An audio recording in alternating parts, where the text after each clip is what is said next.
가까이 대화에 오신 여러분 환영합니다. 저는 오늘 성대현님과 같이 영화 이야기 나눌 윤성 기자라고 합니다. 반갑습니다. 영화 다들 재미있게 보셨기를 바라면서 오늘 저와 같이 영화 이야기 나눠주실 특급 게스트를 모시겠습니다. 이세영 배우님 앞으로 나와주세요.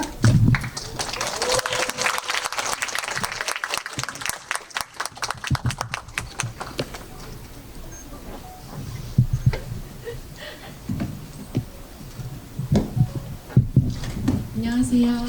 오늘 집회에 참석한 이세영입니다.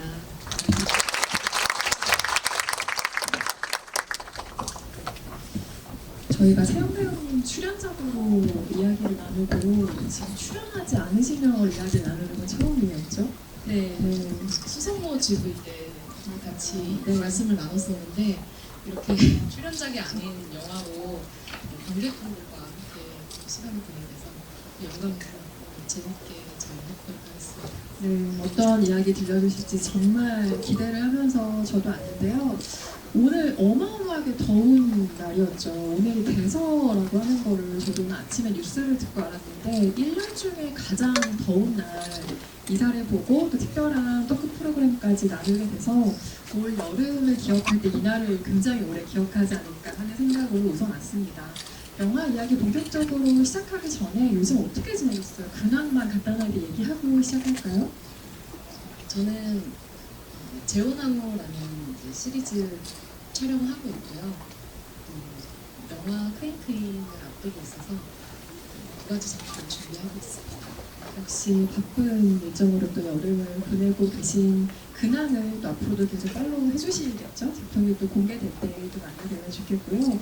오늘은 손아래 신지 감독의 이사를 이야기하는 날입니다. 이사 일단 어떻게 보셨어요?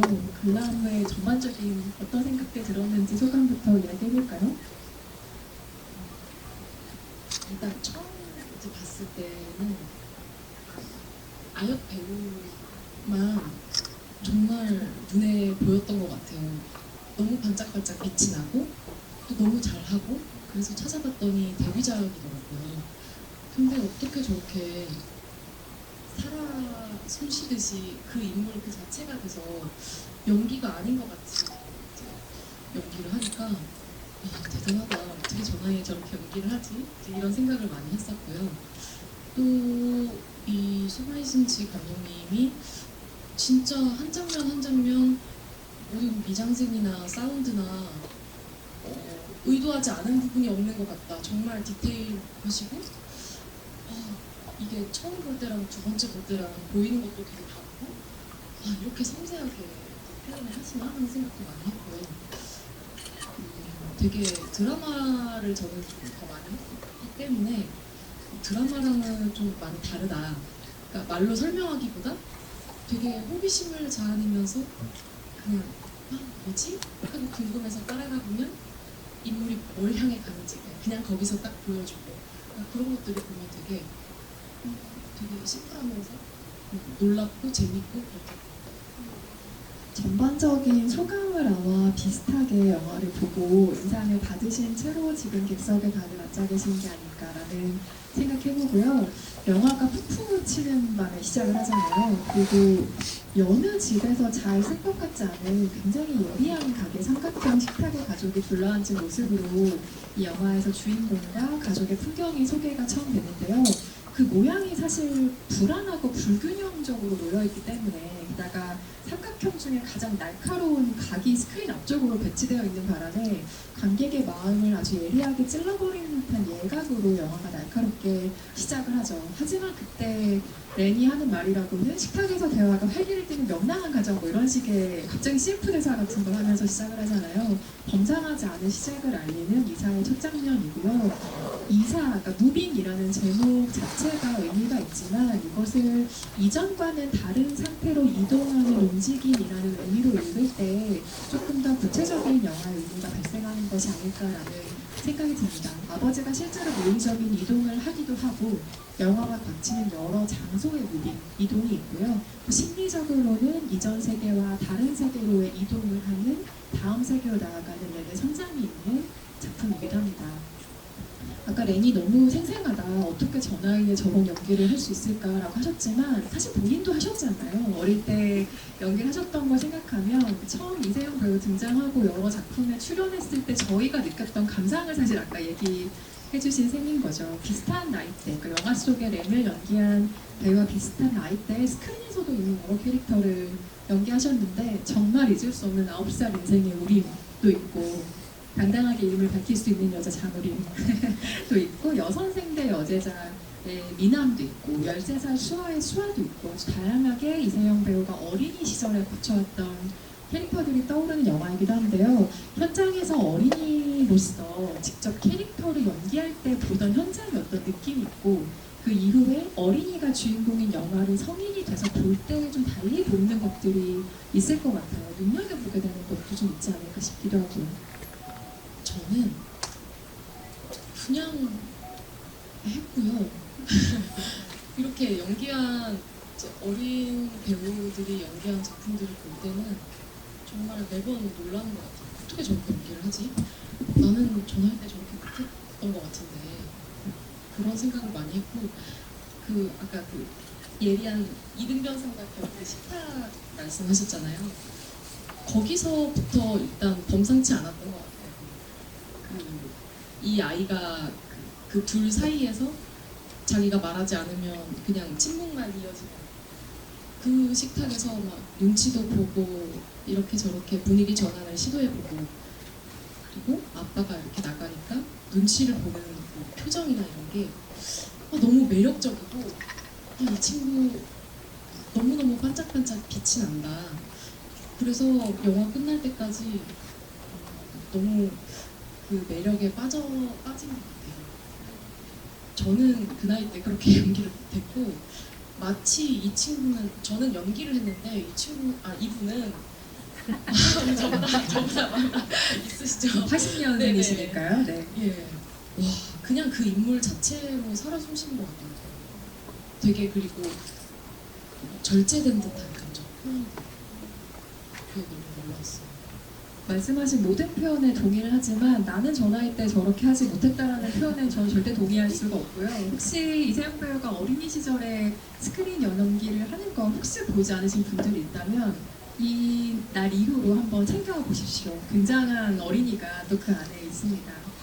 소마이 신지 감독의 영화를 이 영화로 처음 보신 분들도 오늘 많이 아마 계시겠죠? 소마이 신지가 이제야 우리나라에 조금씩 소개되기 시작한 조금 늦게 당도한 일본의 편지 같은 감독인데요. 곧 8월에 여름정원이라는 작품도 개봉을 하는데 작년에 태풍 클럽이 소개가 됐고 지금 이사가 두 번째, 그 여름정원까지 3개의 소마이 신지 영화가 1년 사이에 소개가 되는 셈입니다. 3개 영화 이미 다 보신 것으로 알고 있는데 그 영화들에서 감지한 소마이 신지라는 감독의 매력이 무엇일지도 궁금하고 이게 굉장히 과거의 영화들이잖아요. 오늘 우리가 본 이사도 93년도 영화인데 아주 오랜 시간을 건너서 우리에게 이 당도와 그 시차가 또 어떻게 느껴졌는지도 궁금하기도 했어요. 어떤 영화를 보면서 여러 가지 생각을 했지만 아이들의 굉장히 관심과 사랑이 크다라는 생각을 했고 또 어른들이 방치하고 있다는 생각도 좀 들었어요. 특히 태풍클럽에서는 어른들을 거의 안 보여주고 배제시켜 놓거든요. 그래서 시차를 말씀하셨지만 사실 그때 어떤 사회적 어떤 문제들이 지금도 계속 반복되는 게 아닌가 하는 생각. 그래서 지금 봐도 전혀 어떤 어떤 그런 거리감이 느껴지지 않는 작품들이었고 또 색감이 너무 청량하고 예쁘다. 그 세 작품 모두 여름 배경이었고 또 어떤 인물들의 감정이 어떤 날씨나 숲, 흔들리는 숲 이렇게 표현되는 걸 보면서 되게 아무튼 감동도 많이 받고 되게 좀 놀라웠던 것 같아요. 개성 있고 창의적이고 딱 한 가지 답으로 내리는 게 아니라 어떤 생각의 여지를 되게 열어주는 그런 연출이었던 것 같아서 되게 어렵다 하면서 봤습니다. 어렵지만 매력이 있고 조금 더 탐구해보고 싶은 세계이기도 하고, 말씀하신 것처럼 역시 성장은 여름인가? 이런 생각이 들 만큼 여름의 계절감을 담아내는 감독이기도 한데요. 소마이 신지가 어떤 영화를 만든 세계를 갖고 있는 감독인지 잠시 얘기를 들려드리고 이야기를 이어가려고 합니다. 오늘 보신 이사라는 작품은 원작이 따로 있습니다. 히코 다나카라는 사람이 쓴 소설인 오리코시, 이게 일본어로 이사라는 제목인데요. 한국 제목으로는 2개의 집으로 출간이 된 원작 작품이 있고요. 사실상 부모가 별거를 한다, 나아가 이혼을 한다, 그래서 아이에게 아빠 집, 엄마 집 2개의 집이 생긴다는 설정 정도를 제외하고는 완전히 좀 다른 톤앤 매너를 가진 어린이 동화책, 그리고 오늘 보신 이사라는 작품으로 분리가 된다고 설명드릴 수 있을 것 같고요. 소마이 신지 감독은 원래 도쿄의 대학에서 법학을 전공하던 사람이에요. 그런데 그걸 중간에 그만두고 미카츠 프로덕션이라는 굉장히 유명한 프로덕션에 입사를 하게 됩니다. 미카츠 프로덕션에서 8년 동안 로망 포르노 장르를 많이 제작을 하면서 연출부로 참여를 하게 되는데요. 이때 여기에서 발굴된 지금 동시대 영화 감독들이 굉장히 많죠. 그리고 1980년에 독립해서 2001년에 사망할 때까지 총 13편의 작품을 만든 영화 감독입니다. 그래서 한국의 기획전, 특별전 등을 통해서 소개가 된 적이 있지만 정식 개봉을 한 것은 태풍클럽 이후 이사가 지금 2번째고요. 예전에 만들어진 영화가 어떻게 지금 2020년대 다시 우리에게 당도하게 되었는가 하면, 지난해 공개된 태풍클럽은 1985년도 작품인데 이게 먼저 2023년에 포케리마즐로 복원이 됐습니다. 그리고 그 다음 배급 차례가 이제 세계적으로 이사가 된 건데요. 이 작품은 93년도에 칸국제영화제에서 주목할 만한 시선 부문에 상영을 했던 작품인데, 이게 2023년에 복원 과정을 거치게 돼요. 베니스 국제영화제 주도로 다시 복원 작업을 거치게 되고, 이후 세계 시장에서 다시 순회하듯 개봉이 시작된 것이 바로 1, 2년 사이에 벌어진 일이기도 합니다. 이 영화의 각본가로는 오쿠데리 사토코라는 각본가가 참여를 했는데, 이름을 들으면 낯설으실 수도 있겠지만 호소다 마모루 감독의 늑대아이라는 애니메이션을 각본했었던 사람이기도 합니다. 호소다 마모루 감독이 이 영화를 보고 저 영화의 각본가와 같이 일하고 싶다라는 마음으로 일하게 돼서 만든 작품이 바로 이후에 등장하게 된 늑대아이라는 작품이고요. 소마이 신지를 평가하는 여러 가지 말들 가운데 가장 인상적인 것은 일본의 평론가인 하스미 시게이코가 남긴 말입니다. 소마이 신지를 일컬어서 이 사람이 이렇게 이야기하고 있는데요. 일본 스튜디오 시스템의 종말과 독립영화 부흥을 잇는 잃어버린 고리라는 설명을 하고 있습니다. 그만큼 일본의 뉴웨이브를 이끈 아주 대표적인 인물로서 우리에게 조금 시차를 두고 늦게 찾아온 아주 저명한 감독이라는 설명을 드릴 수가 있겠습니다. 이사 속의 주인공 렌은 한 번 보면 정말 잊히지 않는 캐릭터예요. 아까 잠깐 그 렌의 매력을 감지한 것에 대해서도 이야기를 해주셨지만, 그 독보적인 캐릭터의 매력을 어떻게 생각하셨는지 너무 궁금하고, 또 그 배우가 연기했기에 느낀 또 매력이 어떤 것이었는지 조금 더 구체적으로 얘기 나눠볼까요?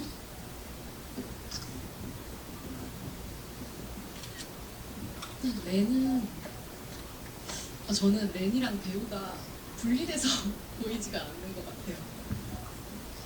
원래 조금 장난기가 있는 것 같아요. 예를 들면 남자 후배 아버지의 직장 후배랑 집에서 얘기하면서 장난칠 때 렌이 보고 있잖아요. 그때 거기서 조금 뭔가 열이 받죠. 그래서 그 다음 장면에서 이렇게 물을 이렇게 맞는데 뭔가 어른들 살짝 그 목욕하는 장면들이 좀 클리셰잖아요. 근데 아이가 이렇게 하니까 너무 귀여우면서 예쁘고 또 위트 있고 이제 그런 장난기 있는 모습이나 이런 것들이 많이 보여지는데, 이 캐릭터 자체가 조금 개구진 면도 있겠지만 이 배우도 되게 개구지고 장난기가 많지 않을까 하는 생각을 많이 했어요. 엄마 이렇게 복싱으로 때리고서 도망갈 때도 보면은 문어크로 도망을 가는데 저게 애드립일까? 아니면 실제 대본에 나와 있었던 장면일까? 이 사람 자체가 너무 사랑스럽고 장난기 있는 사람이어서 조금 캐릭터에 묻어나는 게 아닐까 하는 생각을 했거든요.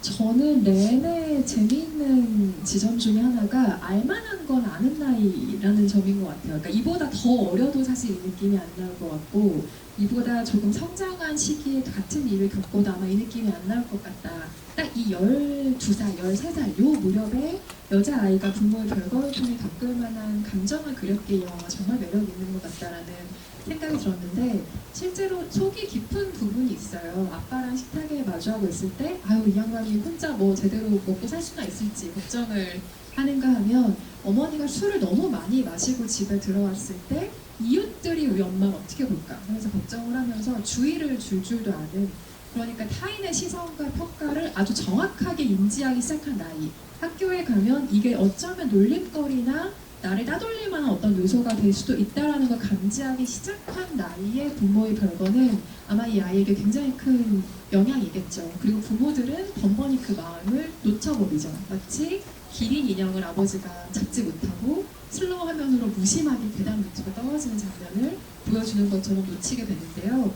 한편으로는 저는 렌이 계속 달리는 인물이라는 점이 굉장히 인상적이기도 했습니다. 아버지의 이삿짐 트럭을 따라 뛰기도 하고 학교 실험실에 불을 지른 다음에 어머니가 쫓아왔을 때 막 도망쳐서 뛰어서 버스에 올라타기도 하고 이 달리기는 사실 이 아이한테 가장 궁극의 저항의 방식인 동시에 어른들의 세계를 빨리 이해하고 따라잡고 싶으면서도 한편으로는 힘껏 도망치고 싶은 마음의 반영의 행동으로 나오는 것이 아닌가 싶을 정도로 아주 생동감 있는 움직임을 포착을 해내죠.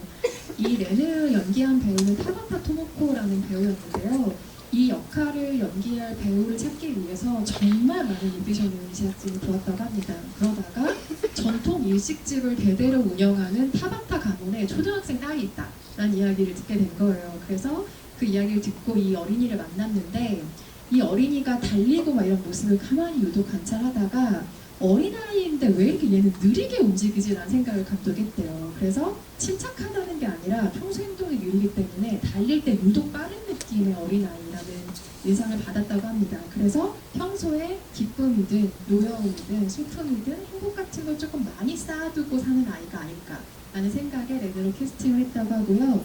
80년생이라 이 영화를 찍을 때 배우의 나이는 13살이었습니다. 이후에 피와 뼈라는 최양일 감독의 영화로 2004년에 일본 아카데미상에서 여우조연상을 수상하게 됐고 지금도 꾸준하게 활동을 하고 있는 배우이기도 합니다. 렌과 비슷한 나이에 자기의 경험을 또 떠올리게 되는 작품이기도 한데 이세영 배우님은 이 나이 때 어떤 어린이였다고 생각하세요? 스스로는? 제가 그때 이제 여선생대 여제자를 찍고 9살 인생 찍었을 때가 12살이거든요. 그리고 대장금 출연하고 그랬는데 그리고 제가 나중에 커서 들었고 그 기자님이 어떤 질문을 주셨는데 제가 뭔가 그 아이한테 아이니까 조금 놀리듯이 물어보신 게 아닌가 나를 아이라고 무시하시나? 좀 되게 존중받지 못한다는 그 생각이 들었나 봐요. 제가 저 몇 년째 이 일을 저는 그런 아이였기 때문에 제가 너무 부끄럽더라고요. 그래서 조금 아무래도 어른들 사이에서 이제 일을 많이 하다 보니까 저는 이제 렌이랑은 반대로 조금 감정이나 어떤 그런 속도들이 조금 빨랐던 것 같아요. 눈치채거나 하는 부분은. 그러나 어린이로서 느꼈던 불안은 비슷비슷하게 모두가 있을 거라고 생각을 하고요. 그렇지만 저는 그때도 극강의 T였던 것 같습니다.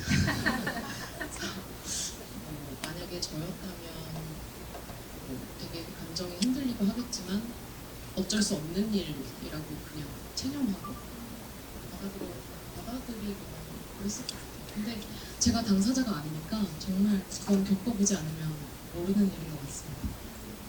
아마도 사회생활을 너무 빨리 시작해서 정말 말씀하신 것처럼 어른들의 세계를 어깨너머로 빨리빨리 보고 배워야 하고 또 말하자면 혼나지 않기 위해 자기 몫을 제대로 해야 하는 좀 터프한 어린 시절을 보낸 셈인 거잖아요. 그래서 아마도 그 일상생활에서 평범하게 학교를 다니는 어린이들이 느꼈던 불안감은 대처하는 방식과 완전히 달랐을 것 같다는 생각이 듭니다.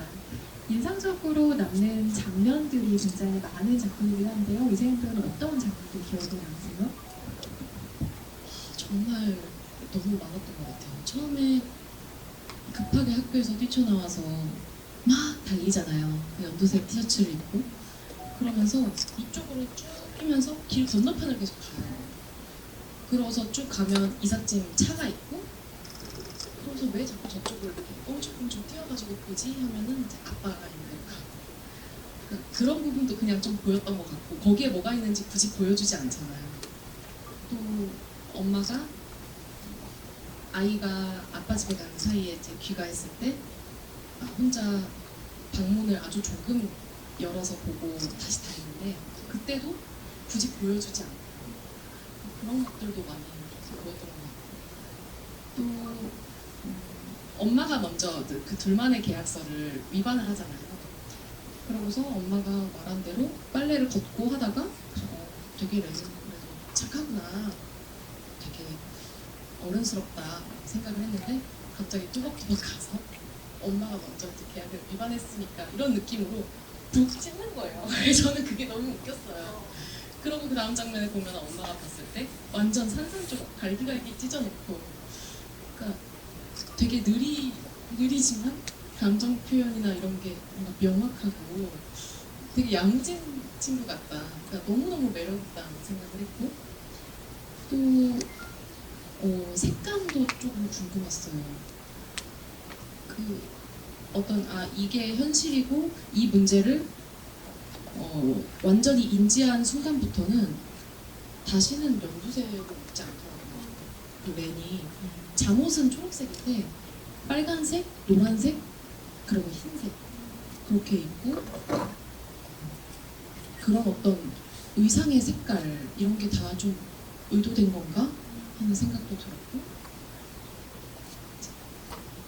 또 많은 분들이 이 장면을 뽑으실 것 같은데 저는 엔딩 장면이 조금은 연극같이 모든 이제 물건들이 되게 정말 대놓고 소품인 것처럼 뭔가 이렇게 하면서 그 시간의 변화를 한 테이크로 보여주는 그 장면이 되게 인상적이었고요. 그 렌이 과거의 렌을 안아주는 바닷가에서의 장면도 저는 되게 씁쓸하고 인상적이었고 이후에 그 마지막에 자기가 자기를 안아주는 신에 대해서는 조금 더 이야기를 다시 나누도록 하고요.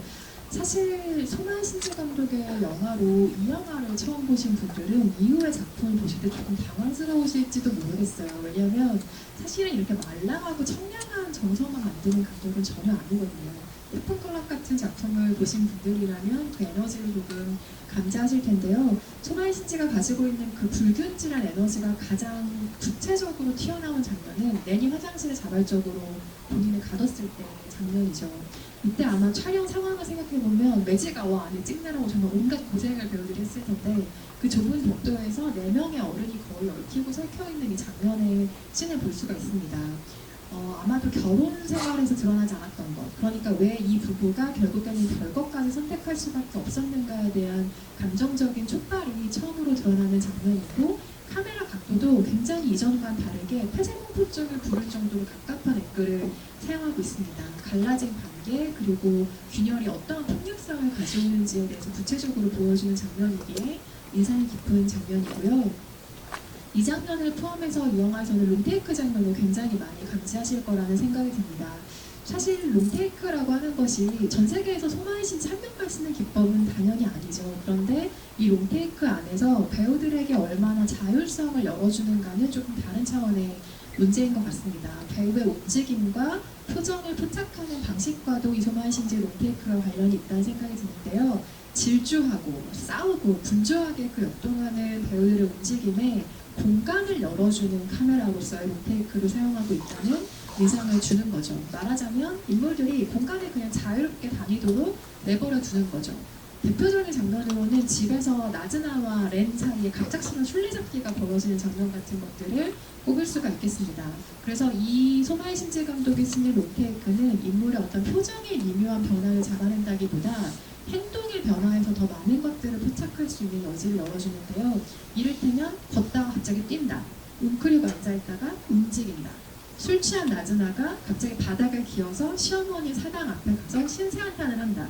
이렇게 동작의 변화를 통해서 이 사람들의 생각을 비언어직 방식으로 공간의 맥락 전체에서 감지되는 것을 롱테이크로서 사용하고 있다는 것도, 그 안에서 말보다 더 다양한 감정들을 캐치해낼 수 있다는 것도 이 감독이 사용하는 롱테이크 기법 중 하나인 것 같고요.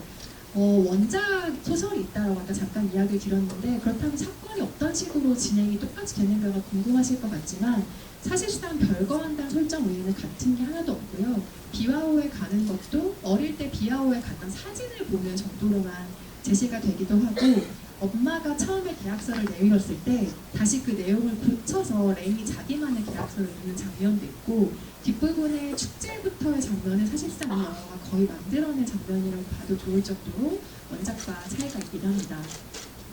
렌이 너무 독보적인 매력이 있긴 하지만 렌을 제외하고 여러 인물들이 등장을 하잖아요. 렌을 제외하고 가장 흥미로웠던 캐릭터는 누구일까요? 그 콧구멍으로 오카리나를 치고 있죠. 저는 그 아이를 잊을 수가 없어요. 분명히 저의 어린 시절에도 그 친구가 있었던 것 같아요. 가장 매력적인 캐릭터가 아닐까 생각합니다.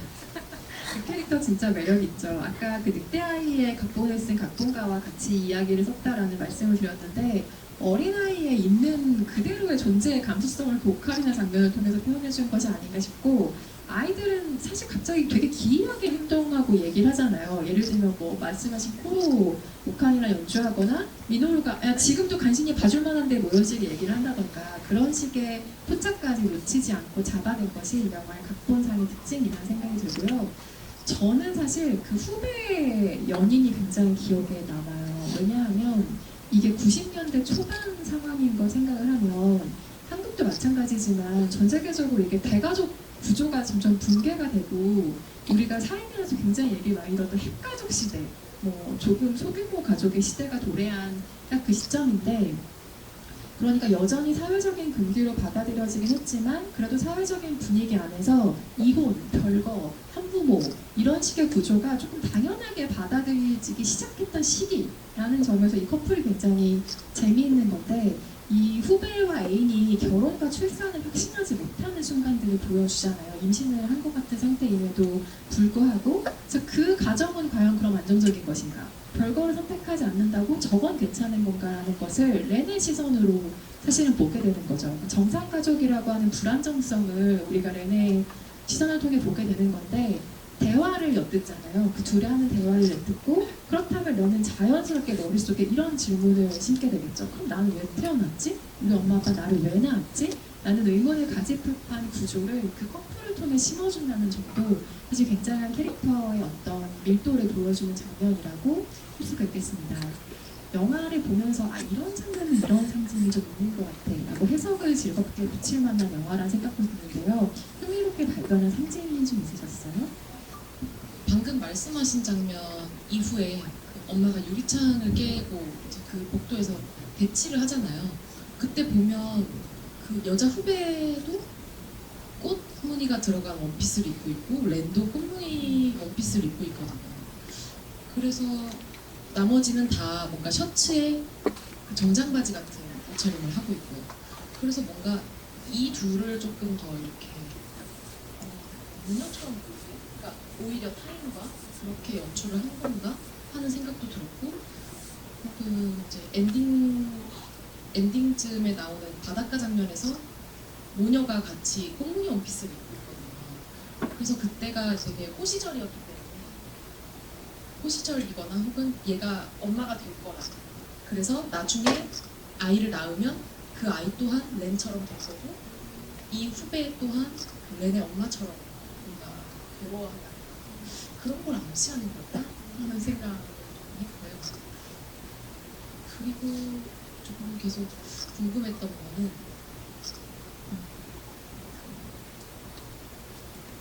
그 뒤에 쪽 가기 전에 그 여러 가지 어떤 그 통과의례를 거치듯이 이렇게 산속을 가잖아요.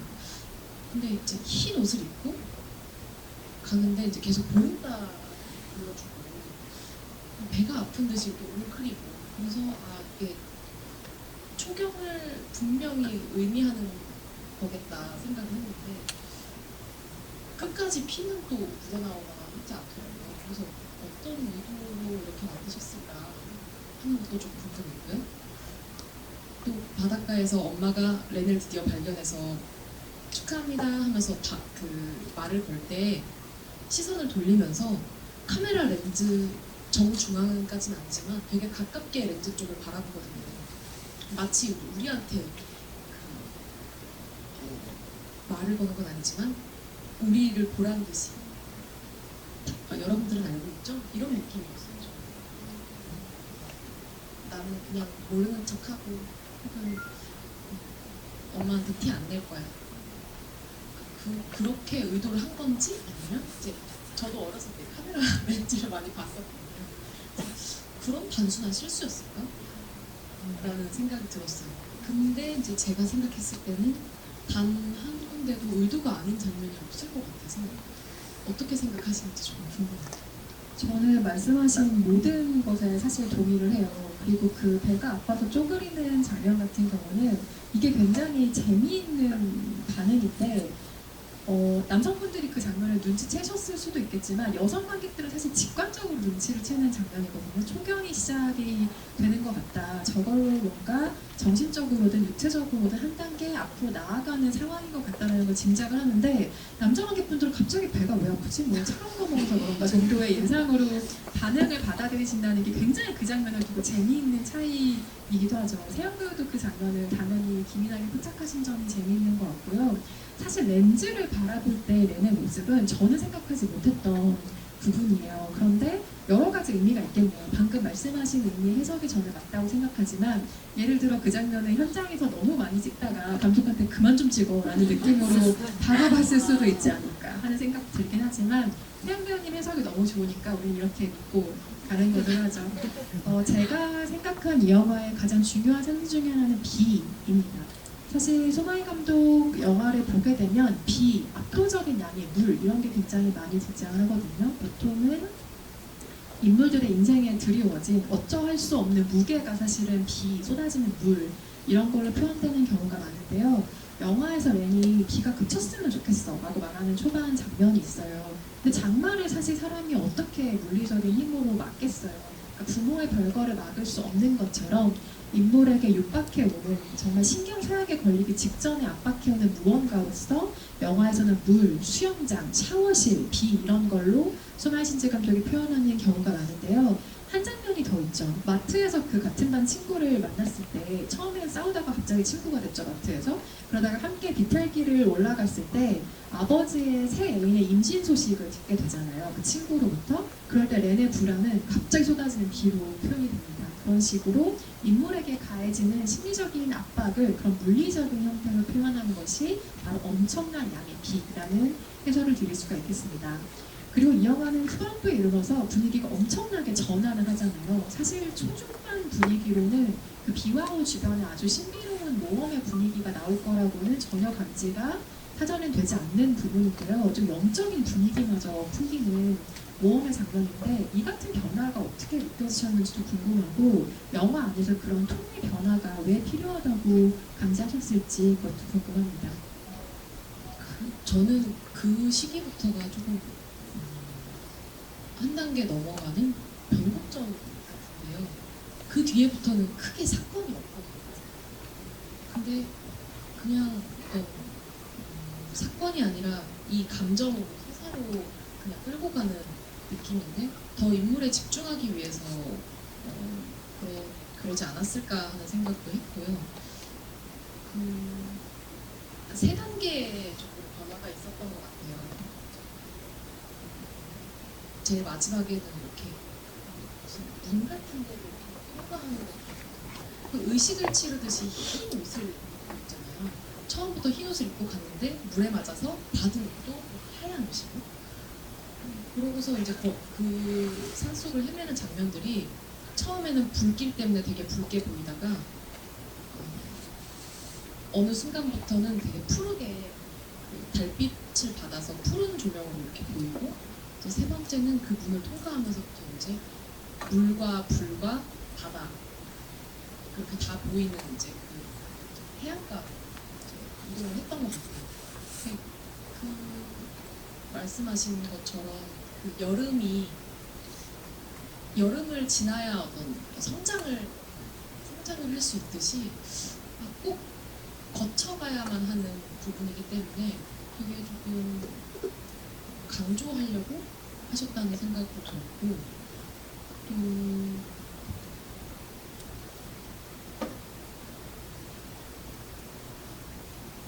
까먹었어요.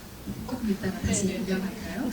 사실 이 영화는 굉장한 사실주의야. 방금 설명하신 초현실주의가 완전 이렇게 혼합된 느낌을 주는 영화인데 불의 이미지가 어떤 식으로 활용됐는가를 한번 살펴볼 필요가 있을 것 같습니다. 그러니까 불꽃놀이로 처음에 그 밧줄이 장면에서 등장을 하다가 들판의 불놀이로 다시 그 불의 이미지가 전환이 되고 이후에는 숲에 피어오른 밤안개라든지 호수에서 펼쳐지는 맛들이, 그러니까 이 아이만 볼 수 있는 맛집이라든지 좀 대담한 분위기의 전환이고 몽환적인 터치 후반부로 계속해서 흘러가는데 그 과정을 통해서 렌은 부모의 갈등, 부모의 결거가 자기가 통제할 수 있는 범위 안의 일이 아니라는 것을 점점 깨닫게 됩니다. 그리고 그것이 더 중요한 것은 내가 뭘 해서가 아니라는 것. 그러니까 자신의 행동 때문에 빚어진 결과가 아니라는 걸 그제야 이해하기 시작하는 후반으로 가게 되는데요. 여기로 가기 전에 노인을 잠깐 만나는 장면이 있잖아요. 아이를 하늘로 오래전에 떠나보낸 노인의 상황이 잠깐 등장을 하는데 거기서 아주 중요한 깨달음을 하나 얻게 되죠. 옛 추억이라는 거는 한 손으로 셀 수 있을 정도면 충분해. 가로 열고 네가 지금 갖고 있는 것도 언젠가는 잊어버리고 무언가만 남는 일이 될 거야 라는 깨달음을 그제서야 알게 되죠. 이후에 비와르 주변을 계속 탐험하는 렌의 모험이 등장을 하는데요. 사실 렌은 처음에 여러 가지 애를 썼죠. 엄마의 규칙을 거부하기도 해보고 말씀하신 것처럼 갈기갈기 찢어도 보고 아빠한테 숙제도 내주고 그 숙제의 답을 듣기도 하지만 결국 성장이라는 거는 그런 식으로 이루어지지 않는 자기 혼자서 어떻게든 끝내야 하는 방학 숙제 같은 것이죠. 그래서 이 감독은 영화를 만들고 나서 자신을 받아들인다는 것이 무엇입니까라는 질문에 항상 이렇게 이야기를 했다고 해요. 왜 부모가 나를 낳았을까라고 묻는 것이 나를 받아들이는 것이 아니라 좋든 싫든 일단 태어나버린 이 세계 안에서 스스로의 자리를 찾아가는 것이 자신을 받아들인다는 것, 성장의 의미라고 생각합니다 라는 답변을 내놓았다고 하는데요. 렌이 처음에 학교 연구실에 불을 지를 정도의 강단이 있는 아이잖아요. 몰라 하면서 불을 막 내버리는 장면이 있는데 불이라는 건 사실 이 렌한테 굉장히 좀 안 좋은 것들이었거든요. 예를 들면 아버지가 사진을 태울 때도 불을 사용하잖아요. 그렇게 생각하면 불이라는 거는 기억을 계속 뺏어가는 어떤 것이죠. 없애버리는 것, 뺏어가는 것. 그런데 마츠리에서, 그러니까 축제에서의 불을 생각해보면 사람들이 불을 피우는 이유는 그해의 수확을 축하하기 위해서잖아요. 여름의 어떤 축제의 분위기를 달구기 위해서고 그걸 통과를 내는 불이 좋지 않은 것이 아니라 정화의 힘을 가지고 있는 무언가라는 것도 깨달아갑니다. 그래서 이 모든 과정을 통과했을 때는 기억이라는 것이 불을 통해 사라진다기보다 그냥 내 삶의 어딘가로 시간과 경험으로 간직되는 것이라는 과정을 그 불타는 마치리 수레를 통해서 깨닫게 되는 것이 있죠. 그때 대사가 참 인상적이에요. 과거를 떠나보내면서 축하합니다라는 말을 하거든요. 그 정말 탁월한 대사라는 인상을 저는 받았는데 그 마음은 어떻게 유추해 보셨어요? 축하합니다 라는 말을 건네는 내 마음은? 저는 일단 조금 궁금했던 게 우리가 새해 인사하면 새해 복 많이 받으세요 이렇게 정해진 어떤 관용어 같은 표현들이 있듯이 그런 표현을 원래 하는 것인지 좀 궁금했고요. 일단은 축하한다는 말과 웃고 있는 표정과는 정반대로 저는 그 장면이 뭔가 진정한 성장이라기보다는 뭔가 되게 처절해 보이고 절규하는 것 같고 어쩔 수 없이 성장해내야만 하는 성장을 강요받은 느낌이었어요. 성장보다는 성숙된 느낌이었거든요. 그래서 아이가 웃고 있는데 그리고 돌아와서도 불을 피우잖아요. 그래서 이게 지금은 이제는 긍정적인 의미로 이제 불을 스스로 피우는 것인가 하는 생각도 지금은 들지만 영화를 보면서는 저 웃는 얼굴이 살짝 진심에서 우러나오는 게 아니라 웃어야만 해 하면서 웃는 표정인가 하는 생각도 들어요. 일단 그 축하합니다라는 대사 자체가 어떻게 어떻게 저런 대사를 생각해 냈을까.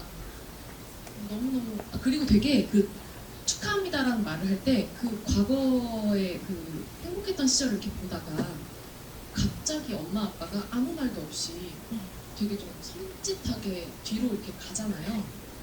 그때 렌이 과거의 자기 자신을 뭔가 좀 지키려는 거지.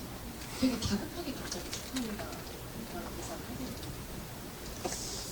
뭔가 그 장면에 스스로를 보호하기 위해서 다급하게 한 말 같아서 저는 되게 대비되는 축하한다는 말이 되게 처절하고 더 쓸쓸하게 느껴졌던 것 같아요. 너무 재미있는 해석이네요. 저도 그 대사가 탁월하다고 느꼈던 가장 큰 이유가 만약에 저더러 대사 쓰라고 했으면 전 진짜 단순하게 썼을 것 같거든요. 잘 가, 뭐 안녕, 뭐 고마웠어 정도의 대사를 생각할 것 같은데 축하합니다라는 표현이 굉장히 인상적이었어요. 긴 단어도 아니고 정말 짧게 자기의 마음을 드러내는데 말씀하신 것처럼 축하에는 되게 묘한 분위기가 있잖아요. 그리고 보통 생일에 그 얘기를 많이 하는데 생일이 사실 마냥 행복한 날만은 아닌 거잖아요. 누군가에게는 뭐 고통의 기억일 수도 있고 생일이라는 게 마냥 어떤 축복의 의미만 가지고 있다고 생각하지 않는데 그런 의미 축하합니다라는 이 말은 곱씹을수록 굉장히 다양한 의미를 발화하는 문장인 것 같아요. 정말 탁월한 대사라는 생각이 들고요.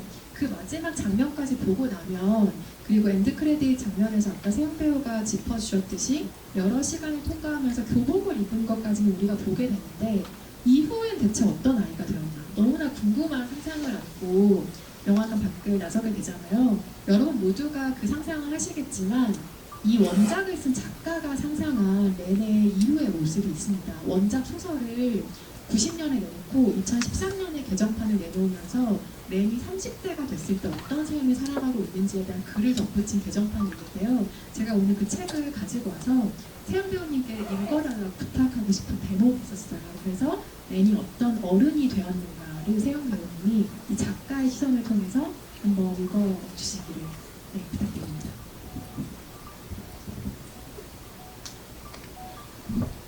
아파트라 하니 우리 부모님이 헤어졌을 때 신문 사이에 있던 아파트 광고지에 그려지는 구조를 유심히 보고는 했던 생각이 나네요. 정말 다양한 구조가 있었어요. 저는 그걸 보면서 다양한 가족을 상상했습니다. 사이 좋은 부모와 아이 한 명, 사이 좋은 부모와 언니 동생, 사이 나쁜 부모가 등을 돌리고 자는 침실과 부모가 싸우는 소리가 들리지 않도록 자기 방에 틀어박혀 있는 아이, 엄마와 딸만 있는 집, 아빠와 딸만 있는 집 등등. 아침은 식탁에서 어떤 식사를 할까? 욕실은 아이가 부모에게 항의하며 버틸 만큼 충분히 넓은가? 온 가족이 거실에서 텔레비전을 볼 때 소파에는 어떤 순서로 앉을까? 마음에 드는 구조는 가위로 오려 모아서 마치 어렸을 적 했던 소꿉장난처럼 다양한 구조의 집에 가족을 살게 했습니다. 이런 구절로 작가가 마무리를 하고 있는데요. 이 짤막한 글의 제목에는 2013년 이친 시절에 관한 이야기라는 제목이 붙어 있어요. 30대 렌은 작가의 상상 안에서는 건축가가 되어 있습니다. 그래서 여러 집의 구조, 가정의 구조를 조금 더 생각하는 어른으로 자라났고 책의 마지막에는 자기의 잠든 딸을 바라보는 그 렌의 모습으로 마무리가 돼요. 작가가 상상한 30대는 이렇지만 여러분의 기억 안에서는 이 렌이 어떤 모습으로 성장해 갈지도 궁금해지는 영화일 것 같습니다. 저희 둘이 지금 계속해서 이야기를 나눴는데요. 객석에도 혹시 같이 이야기를 나누고 싶으신 분이 계실 것 같아서 마이크를 객석으로 넘기려고 합니다. 혹시 영화에 관해서 같이 이야기 나누고 싶은 질문이 있으신 관객분은 손을 들어주시면 마이크 전달해드리겠습니다. 맨 앞에 계신 관객분께 마이크 드릴게요.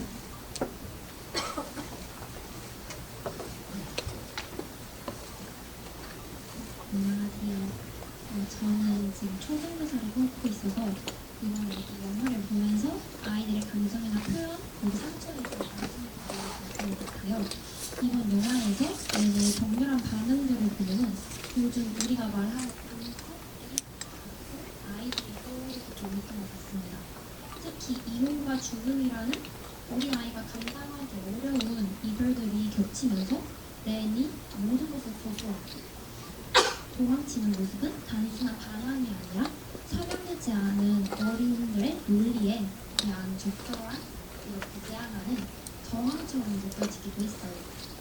작가님이랑 배우님은 이 영화 속 렌의 반항과 감정 폭발이 단순한 성장통 이상의 의미를 담고 있었다고 보셨는지도 궁금하고요.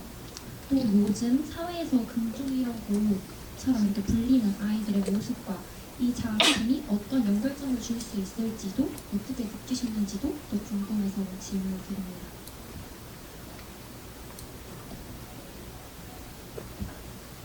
저는 너무 개인적인 생각이기 때문에 제가 먼저 답변하겠습니다. 저는 영화를 보면서 너무 자연스럽다고 생각을 했던 것 같아요. 이 아이의 행동, 그 자연스럽게 노출이 되는데 그 뉴스에 연쇄 방화범에 대한 이야기가 나오잖아요.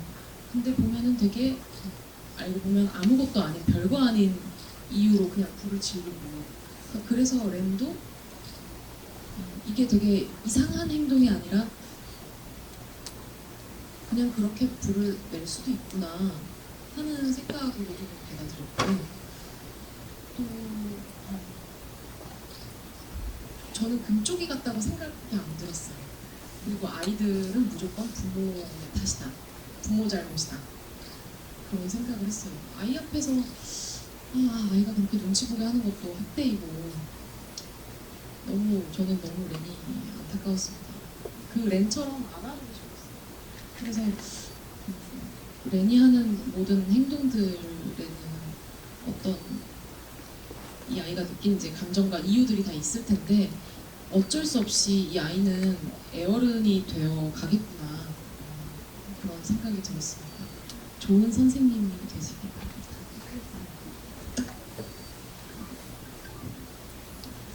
만약에 교사가 되신 이후에 콧구멍으로 오카리나를 든 학생이 교실에 있다면 어떻게 대처하실지 너무 일단 궁금하고, 저도 마찬가지로 금쪽이라는 생각을 전혀 안 했던 게, 렌은 저는 부모 마음을 최선으로 헤아려 보려고 굉장히 노력하는 아이라고 생각했어요. 예를 들어 원작에는 이 얘기가 조금 더 자세하게 나오는데, 계약서를 내민 건 엄마의 굉장히 일방적인 처사잖아요. 지금 렌의 마음이 어떤지, 뭐 엄마가 잘 살고 싶은 마음이 드는지 아닌지를 묻기도 전에 너랑 나랑은 잘 살아야 되니까 이 계약서를 지켜줬으면 좋겠어 라고 마치 무슨 법적 대리인 같은 어떤 행동을 취하는데, 거기서 엄마가 내민 계약서가 일을 위한 계약서라는 것을 원작에 등장을 하거든요. 그때 아까 제가 렌이 다시 계약서를 고쳐서 내미는 설정이 원작에 있다는 말씀을 드렸는데, 그때 렌이 어떻게 고치냐면 일을 위한 계약서가 아니라 3-1을 위한 계약서라는 이름을 다시 달아요. 그러니까 우리는 3명인데 지금 1명이 빠져있다라는 거죠. 그러면서 부제가 얘 우리 서로 사랑하잖아 라는 계약서를 내밀거든요. 그만큼 가족이 지금 어떤 태도를 취해야 되는지 사실 구체적으로 더 많이 고민하는 건 렌이라는 생각이 들고, 성장통 이상의 행동이긴 하죠. 왜냐하면 성장이라고 하는 게 저는 지나와서 잊을 뿐이지 진짜 죽을 만큼 용쓰는 일이라고 생각하거든요.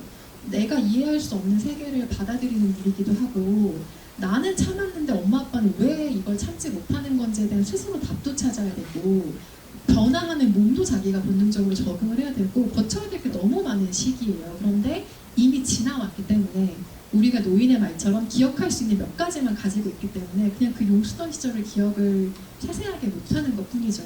성장이라고 하는 건 어떤 순간에는 그렇게 죽을 만큼 애를 써요. 정말 렌이 여기서 한번 죽었다 깨어난 것 같은 환영으로 보이기도 하는데, 그런 정도의 애를 써야 넘을 수 있는 게 또 한 단계 나아가는 시간의 어떤 역설이기도 하다는 생각이 영화를 보면서 들었습니다. 저도 좋은 선생님이 되시길 바랍니다. 다음 또 이야기 나눠볼까요? 혹시 또 질문 있으신 관객분? 저쪽 가운데 줄 쪽에 계신 관객분께 마이크 드릴까요? 촌 잠깐 다시 들어주시겠어요? 네.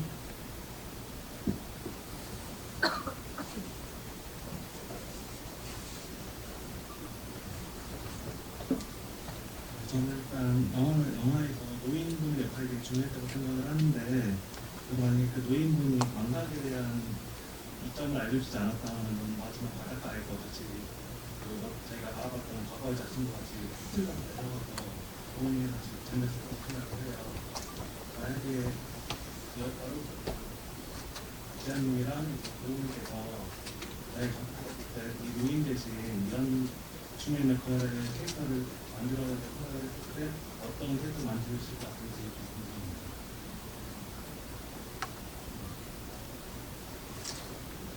생각하실 시간을 잠깐 드릴까요? 먼저 하시겠어요? 더 그럴듯한 답변을. 네. 저는 좋은 연출자가 될 수는 없을 것 같습니다. 노인을 대체할 분은 생각이 안 나고 이렇게 뭔가 렌에게 도움을 주는 인물로 저는 그 학교 친구 되게 통통한 남자 친구 있잖아요. 그 친구가 어떤 이렇게 해봐 하면서 방식을 어떤 한 방법을 좀 제안해 준 것처럼 어떤 친구도 우리 엄마가 그러는데 이렇게 뭐 어른들은 그렇대 이러면서 또 렌하고 소통을 할 수도 있지 않았을까 생각이 좀 듭니다. 저는 이미 시간을 아주 오래 겪은 노인이라는 점도 좋았는데 그 사람이 자식을 잃은 사람이라는 설정이 훨씬 중요하다고 생각했어요. 그러니까 이미 곁에 나이든 딸도 있지만 언젠가 어느 시점에 자식을 잃었고 그래서 렌의 입장에서는 나이든 아빠와 딸이 어떤 모습으로 있을 수 있는가를 보여주게 되는 하나의 모델링처럼 느껴졌을 것 같기도 하고 또 하나는 아이가 하나 없는 가정이라고 하는 건 렌의 입장에서는 자기가 알던 정상가족의 형태는 아닌 거잖아요. 아빠가 있고 엄마가 있고 아이가 있어야 되는데 이 집에는 할머니도 없고 아이 하나도 이미 없다고 할아버지가 이야기를 해주잖아요. 만약에 제가 소마의 신지 감독이었으면 물론 이렇게 훌륭한 얘기를 만들지 못했겠지만 우리 사회가 소위 정상가정이라고 부르는 가족을 만나게 했을 것 같진 않아요. 예를 들어 뭐 한부모 가정과 살아가고 있는 아이의 모습을 보여준다거나 아니면 어떠한 이유로 가족이 아닌데 가족처럼 살고 있는 사람들을 만나게 한다던가 이런 식으로 지금 너가 알고 있는 3명의 관계가 깨졌지만 3 빼기 1이 됐지만 그게 불완전한 걸 의미하는 건 아니라는 어떤 깨달음을 줄 수 있는 가족의 형태를 그 장면을 등장시키지 않았을까 하는 생각을 해봅니다. 굉장히 흥미로운 질문인데요. 감사합니다. 마지막 질문 혹시 있으시면 하나 더 받아볼까요? 이세영 배우님이 한 번 질문해 주시네요. 미안해요. 무거운 질문. 그럴까요? 네, 그럼 맨 앞에 계신 분께 먼저 말씀드리고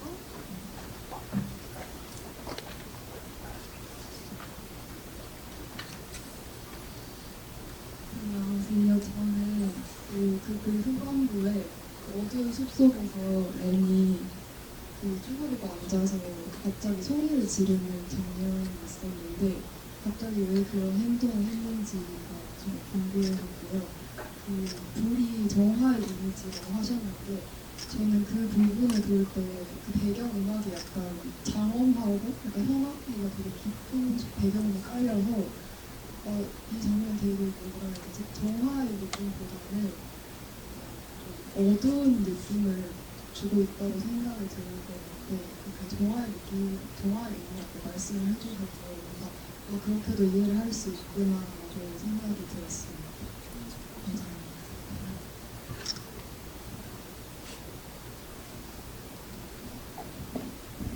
저는 워낙 그 앞에서부터 아이들이 이상한 행동을 하는 걸 봐가지고 그 교실에 보면은 그 오카리나 분은 아이뿐만 아니라 그 뒤에 지나가는 정말 한 명 한 명이 거기 실제로 살아있는 애 같아요. 막 이상한 춤추는 애도 있고요. 야, 연기를 정말 잘한다고 생각해요.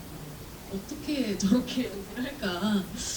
그래서 그냥 뭔가 자기도 뭐라 표현할 수 없는 감정을 그냥 분출한 거라고 생각을 했어요. 그 어떤 정화의 의식으로 향해 가면서 한 단계 관문을 넘어 이제 그 새벽의 불빛을 받으며 이제 산속을 갈 때 조금 뭔가 감정 표출을 하는 게 아닌가라는 생각을 했고요. 이거는 자세한 답변을 이제 기자님께 부탁드리고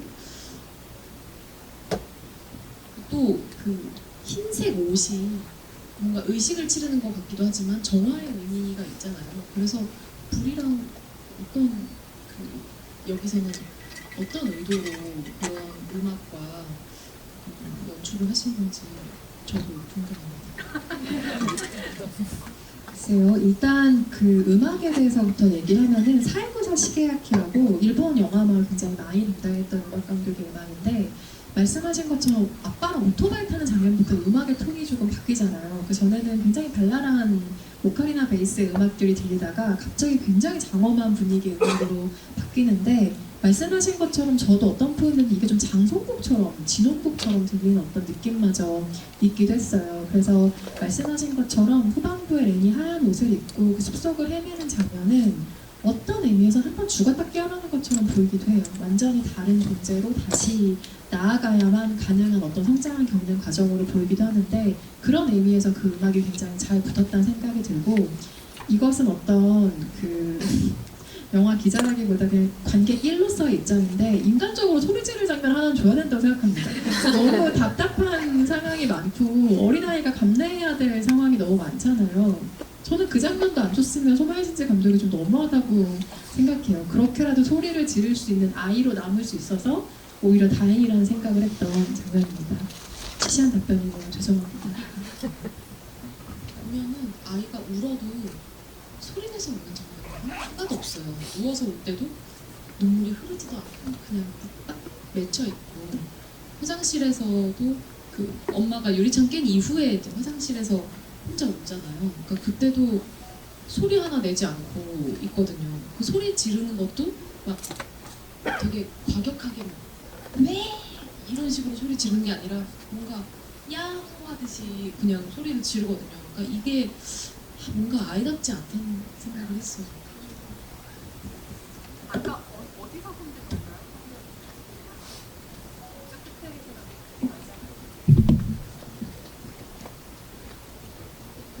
영화 너무 잘하겠습니다. 제가 궁금한 거는 이제 렌이 극중에서 13살 초등학생이 아니잖아요.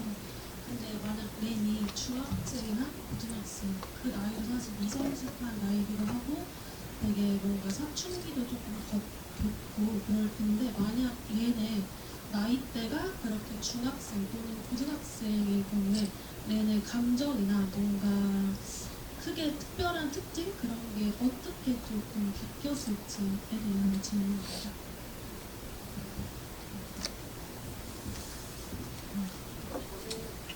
렌이 굉장히 엄마를 많이 닮았다고 생각을 했거든요. 뭔가 의상 색깔도 엄마랑 계속 뭔가 색감이 맞고 렌이 어떤 다혈질이라거나 그런 기질들이 엄마를 많이 닮았다고 생각을 했어요. 그래서 만약에 그런 렌이 중학생이었다면 어린 시절에 좀 눈치가 빨랐던 저처럼 뭔가 그런 모습들이 조금 결합이 돼서 두 분의 일은 두 분이 알아서 하세요. 난 용돈만 주면 돼 라고 했을 수도 있을 것 같고 나이대 설정이 조금 딱 그 시기였어야만 하는가라는 생각을 아까 기자님 말씀 들으면서 생각을 했거든요. 너무 세상을 많이 알아도 안 되고 너무 몰라도 안 되고 어렴풋이 그냥 인지하는 정도의 나이대여야만 이 작품이 이제 나올 수 있다라고 또 생각이 처음 들었어요. 어떻게 생각하십니까? 중학생, 고등학생일 때 렌이 어떻게 됐을까는 태풍클럽을 보시면 됩니다. 거기에서 그 나이대가 중고등학생 때 딱 그 나이대 아이들이기 때문에 본인들이 갖고 있는 기성세대에 대한 불신이나 아니면 성장을 겪으면서 겪는 엄청난 불안과 충동을 아이들이 어떤 식으로 해소하는지가 그 영화에 등장을 하거든요. 그래서 아마 비슷한 모습이었을 거라고 생각을 하고 제가 오늘 아침에 공교롭게도 그 출연하는 라디오 프로그램에서 이사랑 9살 인생을 엮어서 소개를 하고 왔어요. 그래서 그 9살 인생에 나온 구절을 제가 메모를 해놓은 게 마침 있어가지고 9살 인생이 위기철이라는 작가가 쓴 91년 9살 인생이라는 소설을 원작으로 하는데 거기에 굉장히 멋진 말이 등장을 합니다. 서양의 어떤 작가는 이렇게 말했다. 지나치게 행복했던 사람이 아니라면 9살은 세상을 느낄 만한 날이다. 다행히 내 9살은 지나치게 행복했던 편은 아니었고 그리하여 나 또한 세상을 느끼기 시작했다라는 구절이 나오는데 그러니까 세상을 어렴풋이 감지할 만한 나이라는 점이 이 영화에서 굉장히 중요한 것 같다는 말씀을 드렸잖아요. 9살이 이럴 나이라면 그게 조금 자기만의 생각으로 무르익은 게 10살이 조금 넘었을 때의 생각이겠죠. 그리고 생각해보면 우리가 9살, 10살 때 세상을 모른다고 생각하지 않았을걸요? 나의 부모도 안다고 생각하고 나도 다 안다고 생각하고 앞으로 나 인생에 대한 어떤 생각도 가지고 있었을 거고 저는 그래서 이 나이 때 소녀인 게 이 나이 나이대를 거친 학생인 게 이 영화에서 가장 중요한 장치였다는 생각을 합니다. 마지막으로 해픈 컬러 한 번 더 추천합니다. 네. 오늘 여러 분의 의견도 같이 받아보면서 세영 배우님과 손아희 신지 감독 이사에 대한 이야기 나눴는데요. 오늘 관객들과 이야기 나눈 소감 어떠셨는지 마지막으로 들려주시고 자리 마무리할까요? 너무너무 즐거웠습니다. 사실 처음에 이 자리를 준비할 때는 너무 걱정되고 제 짧은 식견으로 무슨 말씀을 드려야 할까 걱정이 앞섰는데 영화를 너무 재밌게 보고 이 자리에 오면서 오늘은 굉장히 좀 설레기도 하고 제가 평소 영화 보면서 궁금했던 것들을 아까 준비하면서 조금 여쭤보기도 하고 또 여러분들하고 소통하면서 진짜로 이 자리를 즐길 수 있었던 것 같아요. 너무 저한테도 뜻깊은 자리였습니다. 감사합니다. 여기서 렌이 자기만의 상상을 겪느라 너무 힘든 여름을 보내는데 마침 또 여름을 보내고 있는 중이라 오늘이 1년 중에 가장 더운 날이었다고 하지만 여름이 너무 많이 남아있잖아요. 여러분의 여름은 부디 수월한 일만 가득하기를 바라고요. 내일 이사가 개봉을 하는데 오늘 영화를 재미있게 보셨다면 주변에 입소문을 부탁드려서 더 많은 분들이 렌을 만날 수 있도록 손아희 신지 감독의 세계를 탐험할 수 있도록 해주시면 감사하겠습니다. 오늘 이야기 들려주신 이세영 배우님께 큰 박수 부탁드리고 질문이 하나 있으시다고 합니다. 그 앞에 초록색 티셔츠 입으신 분께 질문인데요. 혹시 그 티셔츠를 고르신 데 어떤 의도가 있으신가요? 아, 없으세요? 왜냐면 저는 오늘 의상을 고를 때 붉은색이나 초록색 중에 하나 고를까 진짜로 고민을 했거든요. 그래서 유독 잘 보이지 않으세요? 네. 감사합니다. 게스트 먼저 퇴장하시고 관객 여러분들 퇴장